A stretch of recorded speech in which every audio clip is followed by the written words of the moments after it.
Coucou la compagnie, c'est Clémence de l'Odyssée à petits pas, je suis ravie de vous retrouver dans cette vidéo. Aujourd'hui, on va parler d'un sujet sur lequel j'ai appris plein de choses cette semaine et j'ai pensé que ça pouvait vous intéresser, vous et vos enfants. Il s'agit de l'onychophagie. Mais qu'est-ce que c'est ça, Jamy, l'onychophagie? L'onychophagie, c'est la pratique qui consiste à se ronger les ongles. Ah ok, bah voilà, t'as qu'à le dire simplement.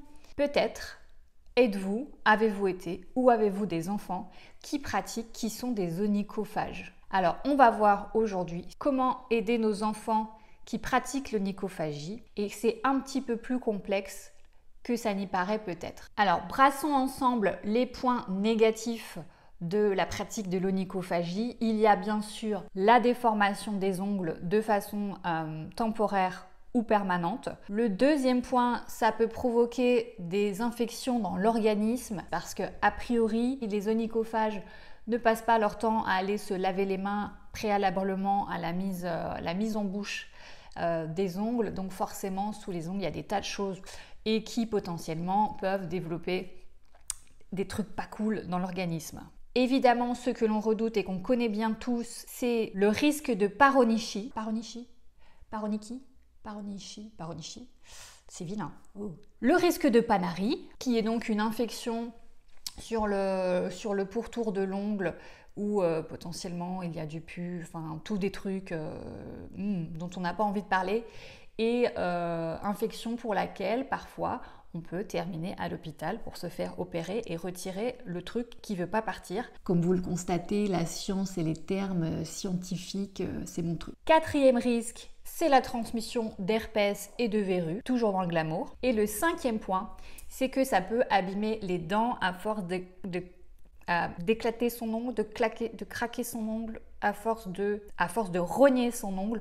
On peut abîmer l'émail des dents et potentiellement aussi les gencives. Bref, aucun intérêt à se ronger les ongles. Il suffit d'arrêter. Sauf que vous et moi, on sait que ça se passe pas comme ça. Personnellement, j'ai été onychophage pendant de très longues années, depuis l'enfance, quand exactement, je ne sais pas, jusqu'à l'âge adulte, quand exactement, je ne sais pas.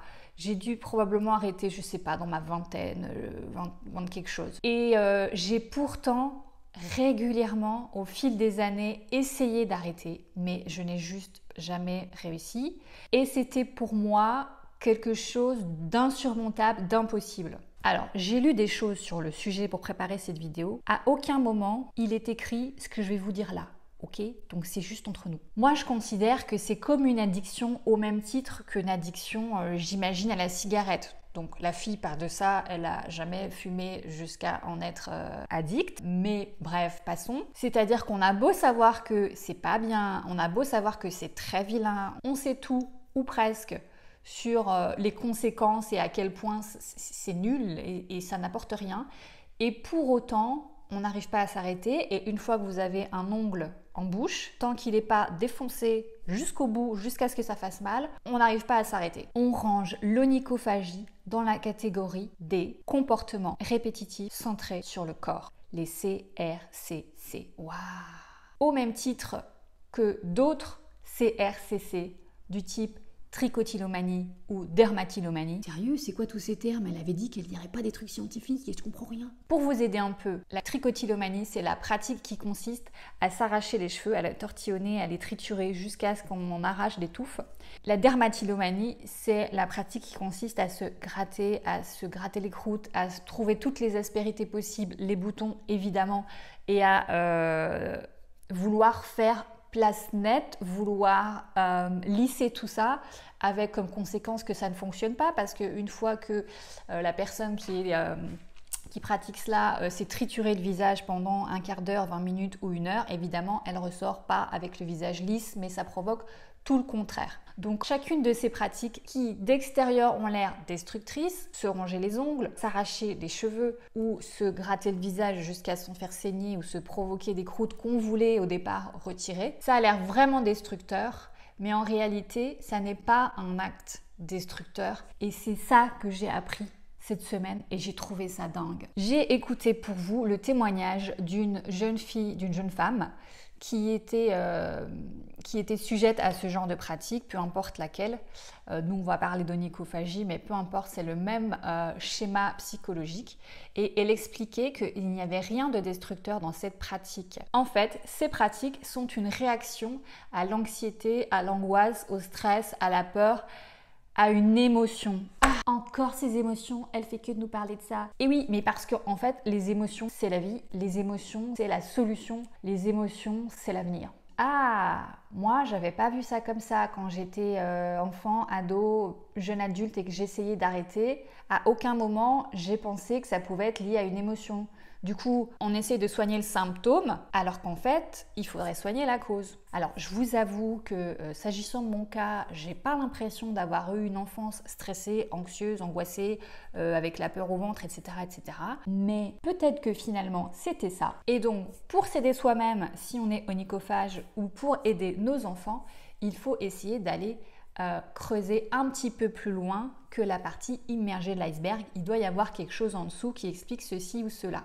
Ce que je dis, c'est que peut-être ça serait plus facile d'aider la personne à arrêter si on portait à sa connaissance le fait que ça doit être lié à une émotion et qu'il faut essayer de travailler là-dessus, de réfléchir et d'analyser les fois où on se met à pratiquer, toutes les fois où on porte ses doigts à sa bouche. Est-ce qu'il n'y a pas quelque chose qui est en train de se produire, par exemple quelque chose qui nous stresse, une réunion qui va arriver ou une crainte pour quelqu'un, ou voilà, et ce qui fait que ça provoque ce besoin de mettre ses mains, ses ongles à la bouche. Pourquoi ? Parce qu'en fait, et c'est là la clé, l'onychophagie ou la trichotillomanie ou la dermatillomanie, généralement, c'est un acte de réassurance. C'est pas du tout un acte destructeur, c'est juste quelque chose qui va faire du bien à son cœur parce que c'est rassurant, parce que c'est une pratique qui est après liée à une habitude, on est d'accord, mais qui à la base a pour but de soulager la personne, de la rassurer, de lui faire du bien. Eh ben moi j'ai trouvé ça dingue. Donc dans la vie de tous les jours, si votre enfant est onychophage, il serait bon de porter à sa connaissance ou d'essayer de discuter davantage avec lui, de voir tiens, est-ce que tu es stressé, est-ce qu'il y a des choses qui t'embêtent à l'école, etc. Faire un petit peu un état des lieux des émotions et essayer de libérer la parole et d'expliquer que ça peut être lié à une émotion qui est coincée peut-être et qu'il faudrait peut-être extérioriser de façon à ce que le corps ne vienne pas, et ces pratiques ne viennent pas en signe de réassurance et que la personne puisse être rassurée d'une autre façon que par ces pratiques, ces CRCC, comportements répétitifs centrés sur le corps. Donc l'idée, c'est évidemment pas d'accabler l'enfant ou soi-même si c'est votre cas. L'idée, c'est de l'accompagner avec bienveillance. Encore. On se concentre donc sur la personne et sur ses émotions et sur la façon dont elle le vit plutôt que sur le physique et les conséquences. Voilà, une fois qu'on a dit à la personne les conséquences et ce que ça allait faire, ça ne sert à rien de lui rabâcher 36 fois. On peut très bien le savoir et pas réussir à s'arrêter pour autant. Alors, je vais vous donner aussi quelques astuces pratico-pratiques. On peut, je ne sais pas si ça se fait encore, si c'est très 2021, mais on peut mettre du vernis amer sur le bout des ongles. C'est vraiment horrible, c'est vraiment un truc dégoûtant. Mais il se trouve que quand on a vraiment décidé qu'on ferait sa fête à cet ongle, figurez-vous, j'ai déjà testé quand j'étais petite, bah tant pis, on choisit d'avoir ce goût infâme dans la bouche, mais on va quand même faire sa fête à cet ongle-là. Donc peut-être que dans une certaine mesure, oui, j'imagine ça freine quand même parce que c'est vraiment, vraiment, vraiment infâme. L'autre option pratico-pratique, ça peut être de mettre un petit sparadrap au bout des doigts. Bon, alors, vous imaginez comme moi la scène avec 10 sparadraps au bout des doigts, pas évident quand on est enfant, qu'on va à l'école, de gérer ça. Donc on peut juste commencer par exemple par un doigt, comme s'il y avait un petit pansement ou comme s'il y avait une blessure. Voilà, et donc pour essayer de rompre cette habitude de mettre le doigt à la bouche. Un peu comme la cigarette, rompre le geste, c'est un peu la même idée. Donc on peut le faire déjà par exemple sur un ongle et puis profiter des bénéfices, voir l'ongle pousser, etc. Et puis y aller progressivement. Peut-être qu'on peut proposer à notre enfant quelque chose qu'il va pouvoir manipuler quand il sent qu'il a envie de mettre son ongle à la bouche, une balle déstressante ou un petit truc à triturer pour s'occuper les mains.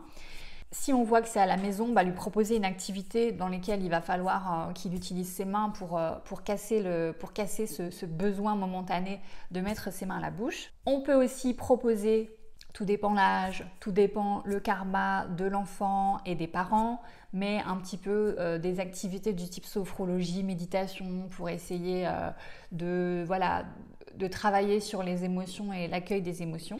Et puis il reste toujours, si on pense que c'est devenu quelque chose de exagéré, compulsif et non maîtrisable, il y a aussi quand même cette possibilité de se faire aider par l'extérieur, par une thérapie. Généralement, on choisit les thérapies cognito-comportementales pour ce genre de troubles. Si d'aventure vous parliez de l'onychophagie ou la trichotillomanie ou la dermatillomanie à votre médecin généraliste ou un professionnel de santé, il faut savoir qu'ils ne sont pas tous évidemment spécialisés sur le sujet parce que par définition, c'est quelque chose de spécifique et il se peut que le praticien ne connaisse pas les CRCC, comportements répétitifs centrés sur le corps.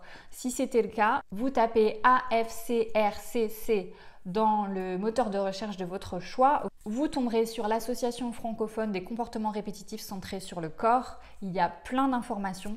Il y a aussi, il propose des brochures justement, même qu'on peut amener chez le médecin, chez son praticien pour pouvoir en parler, pour qu'éventuellement lui puisse vous réorienter vers un thérapeute qui serait plus adapté pour la problématique. Parce qu'il faut savoir que pour les personnes qui essayent d'arrêter, et donc je sais de quoi je parle puisque c'était mon cas, c'est très déstabilisant de savoir que c'est mal, entre guillemets, que ça n'apporte rien de bien, qu'il n'y a que des conséquences négatives et de ne pas réussir à arrêter. Quand j'avais un ongle et que je commençais à attaquer, je savais qu'il fallait absolument que j'arrête, mais je me disais, attends, encore juste là, ce petit bout, attends, j'enlève juste ce petit bout là, puis après j'arrête. Et en fait, je n'arrivais pas à arrêter. Et une fois que mon ongle était ravagé, que ça me faisait mal, je me disais, mais punaise, pour être poli, t'es vraiment trop nul, quoi. Et donc, ça implique une baisse de l'estime de soi, de la culpabilité, et on a un dialogue intérieur. Pour ceux qui ont regardé la vidéo, on va vous la mettre en lien si vous souhaitez la regarder, un dialogue intérieur qui nous tire vers le bas en disant mais je suis vraiment une incapable, quoi. Je suis même pas capable d'arrêter de me détruire le bout du doigt, et c'est plus difficile qu'il n'y paraît de gérer ça. Donc si on résume, l'onychophagie est provoquée probablement, on ne va pas assurer les choses à 100%, on peut laisser toujours une part de doute. Peut-être pour certaines personnes, c'est juste une mauvaise habitude qui s'est installée, ça peut être le cas. Mais probablement que si ça s'est installé fort et qu'on n'arrive pas à s'en dépêtrer, c'est qu'il y a peut-être derrière une émotion coincée, non conscientisée, et dont il va falloir prendre conscience justement pour avancer dans le processus. Ensuite, l'idée, c'est d'essayer de repérer tous les moments où on met ses mains à sa bouche pour se ronger les ongles.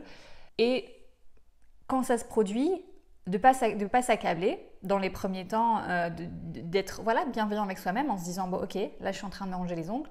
Qu'est-ce qui se passe? Est-ce qu'il y a quelque chose qui me tracasse, etc. Est-ce que je m'ennuie? Parfois, ça peut être provoqué par l'ennui. Est-ce que je m'ennuie? Ok, si je m'ennuie, qu'est-ce que je peux faire, etc. pour détourner son attention, détourner ce besoin de se rassurer avec ses bouts de doigts. Voilà, on arrive au terme de ce que je voulais vous dire. J'espère que cette vidéo vous aura plu, que vous aurez appris des petites choses. Pensez à me laisser un petit pouce, ça fait plaisir pour valoriser mon travail. N'hésitez pas à mettre un petit commentaire, c'est toujours très plaisant de vous lire. Et puis bien sûr, abonnez-vous si le cœur vous en dit. Et pour ceux qui souhaiteraient avoir plus de contenu sur la parentalité et sur l'éveil des enfants et des parents, je vous invite à vous inscrire sur le site www.l'odysseapetitspas.com dans la rubrique Le Club des 4 mails. Je vous embrasse, prenez soin de vous, à la prochaine fois.